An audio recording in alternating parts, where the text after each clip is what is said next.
Olá! Hoje a gente vai mergulhar numa passagem que, apesar de curta, é de uma densidade impressionante lá do livro de Oséias. É uma acusação profética, sabe? E ela ecoa com uma força que impressiona. Vamos desvendar isso juntos?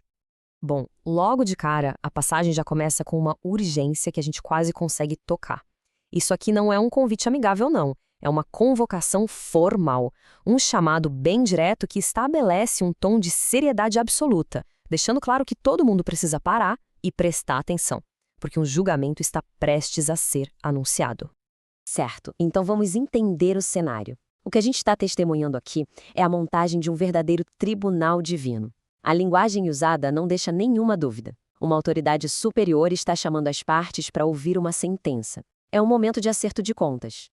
E olha só, não tem espaço para talvez, ou quem sabe, a acusação é direta, apontada para grupos muito bem definidos. Este não é um aviso geral, vago sobre o pecado. Não, é um veredito direcionado, uma sentença com nome e endereço. Ok, se a cena é um tribunal, a pergunta óbvia é: quem são os réus? Quem exatamente está no banco dos acusados? O texto é bem claro e a lista é bem abrangente. O que é realmente interessante aqui é perceber como o julgamento atinge toda a estrutura social. Ele vai da liderança religiosa à liderança política e ainda inclui o povo em geral. Ninguém fica de fora. A responsabilidade é coletiva, algo que impacta a nação de cima a baixo. Agora que os réus foram identificados, a acusação passa a descrever a natureza dos crimes cometidos. E para fazer isso, o texto usa metáforas muito poderosas, que pintam um quadro de engano, de traição e até de violência sistemática. A primeira imagem que aparece é a de um laço em Mispá. Mispá era para ser um lugar de alianças, de refúgio.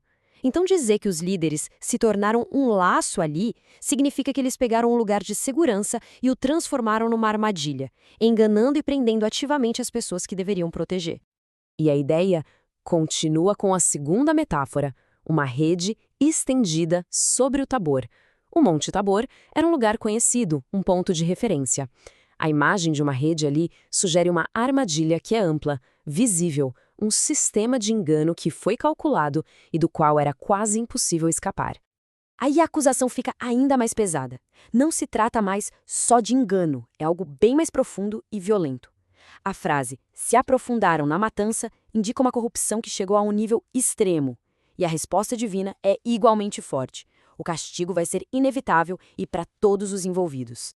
Então chegamos ao ponto crucial. Por que tudo isso estava acontecendo?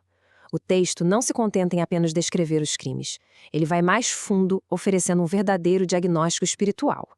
Ele revela a causa raiz, a condição interna que levou a todas essas ações corruptas.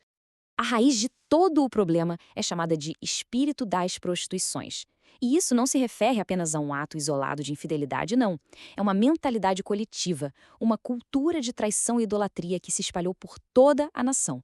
É uma força interna que corrompe o caráter do povo e, no fim, torna impossível um retorno genuíno a Deus. Com um diagnóstico tão sério, qual seria a consequência final? A passagem então termina descrevendo o resultado inevitável dessa condição espiritual tão profunda e arraigada. O que o texto descreve é uma trágica espiral descendente. As próprias ações do povo, que são motivadas por esse tal espírito, acabam criando uma barreira que impede que eles voltem atrás. Eles se tornam prisioneiros dos seus próprios caminhos e o resultado final é um completo desconhecimento do Senhor. A conexão se perdeu. E não por falta de oportunidade, mas por uma incapacidade que eles mesmos criaram de mudar de rumo.